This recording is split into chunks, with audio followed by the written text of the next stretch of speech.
Good to go. We're up and running. Hello, everybody. I'm Matt Schweik. I'm joined by Jared Moffitt, Melissa Mentley, Ned Horsted. We are the South Dakotans for Better Marijuana Laws campaign team.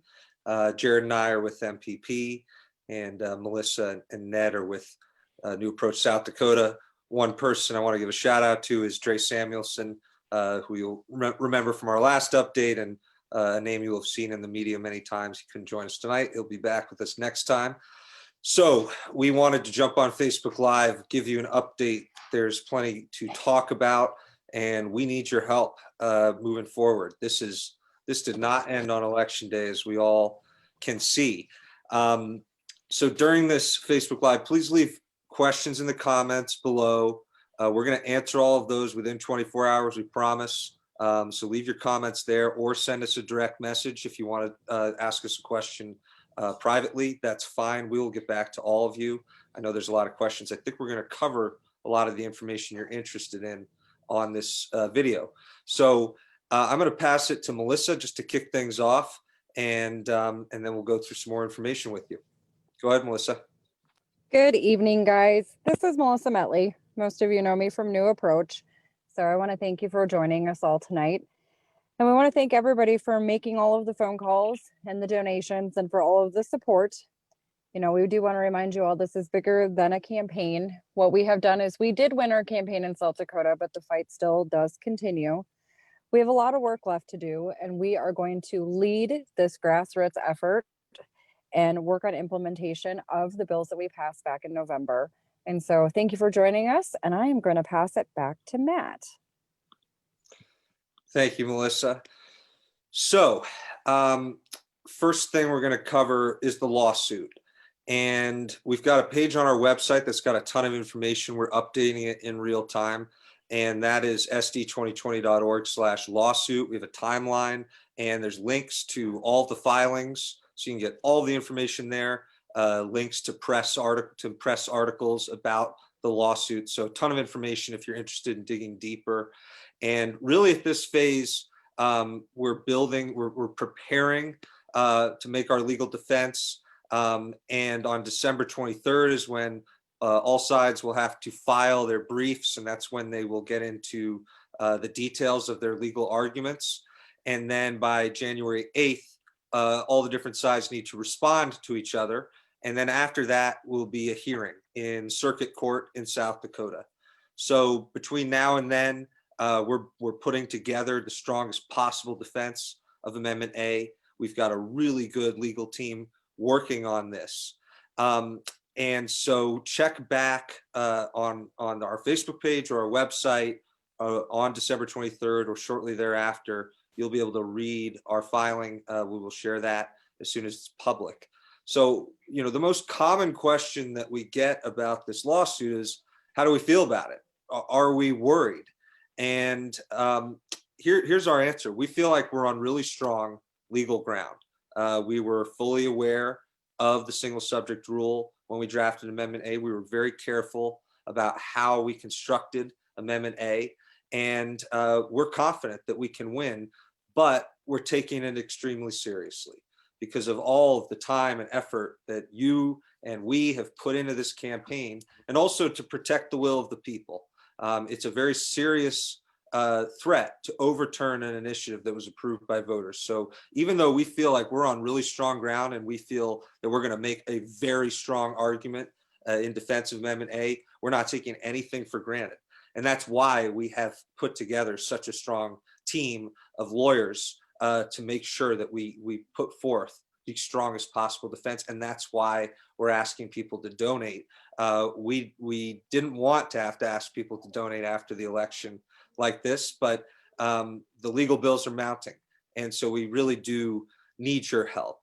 One thing I want to mention quickly is a lot of you have been making calls to voice your opposition to the lawsuit and voice your opposition to the use of taxpayer money to fund the lawsuit. We want to thank everybody who's made those calls. If you haven't made those calls yet, go to sd2020.org/lawsuit. The information is right there for you to make those 4 calls. And I do want to emphasize again, to be respectful. being really angry and yelling at somebody over the phone, that doesn't help our cause. But calling and leaving your message firmly and stating your position clearly does help. We want to send a message to these public officials that voters do not like what's going on with this lawsuit, and particularly do not like the fact that they're using taxpayer money to fund it.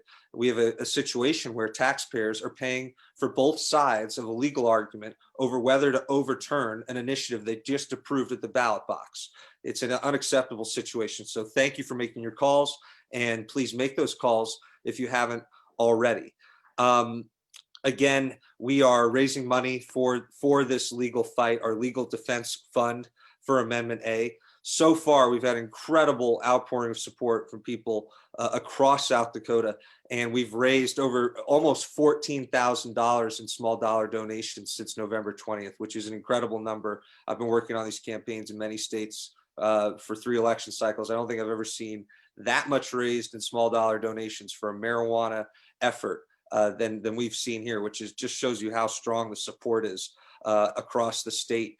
And our goal is to raise $25,000 by December 25th, Christmas present, if you will, to Amendment A. So if you haven't already donated, please consider donating what you can, whether it's $5, $10, $20, $50, or $100 or more. And if you've got some friends that you can encourage to chip in, or maybe offer to match their donations, that's a great way to motivate people. We need all the help we can get. So please help us reach that goal by December 25th, Christmas Day. And thank you, everybody who has donated. We really appreciate people making the contributions and helping us fund this legal fight that is so important. We have to defend the will of the people.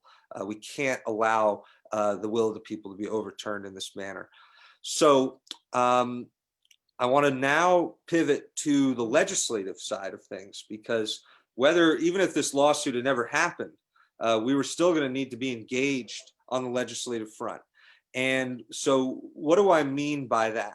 Well, Amendment A and Measure 26 were approved by voters, but in the upcoming legislative session, the South Dakota legislature could pass legislation that changes the medical law established by Measure 26, or makes it really restrictive and very difficult for patients to access, or has a very restrictive list of qualifying conditions. And then they can also pass legislation to restrict Amendment A. And so we need to be ready to push back against legislation that harms the implementation of Amendment A and Measure 26. And what does that look like? That means voters across South Dakota picking up the phone and calling their state representative and calling their state senator and telling their state representative and state senator what they want implementation to look like in South Dakota, and to remind that state senator and that state representative that the people spoke on election day and that they wanted these policies to be implemented in South Dakota.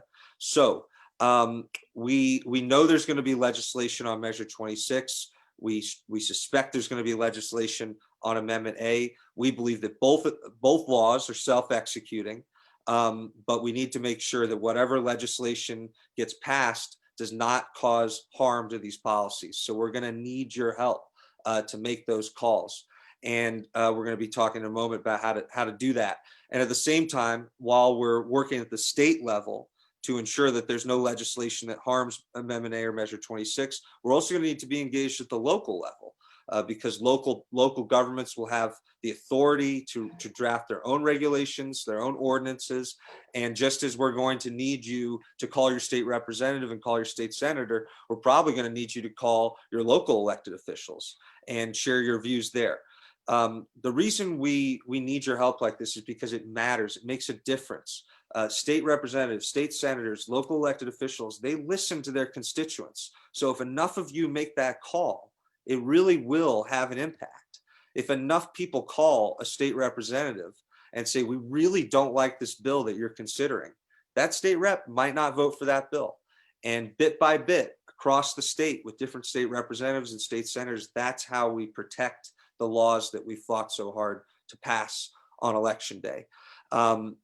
So we're going to need you to stay engaged, and I'm going to pass it over to Ned for a moment to talk about kind of how this fits in with what we've already been doing. Awesome. Thanks, Matt. So thank you to all of you that were involved in the campaign. We did an amazing thing. We've had a lot of people that weren't real involved during the campaign reach out since and said, I didn't think that Amendment A stood a chance, and we did it. And again, I just keep putting it back to the volunteers that made this happen, and all the support out there. We sent over 250,000 texts, over 20,000 phone calls. Now we need to take that energy and direct it towards the legislature. So it's going to take a little bit of time. We're now less than a month out from legislative session. I know there's typically legislative coffees and in-person meetings, which is a really good place for legislators to meet their constituents and have constituent voices heard. And they've been pretty effective over the years in having constituents kind of share their vision and what they want from their legislatures there in terms of changing minds one way or another. So yeah, we just need to start putting it towards that.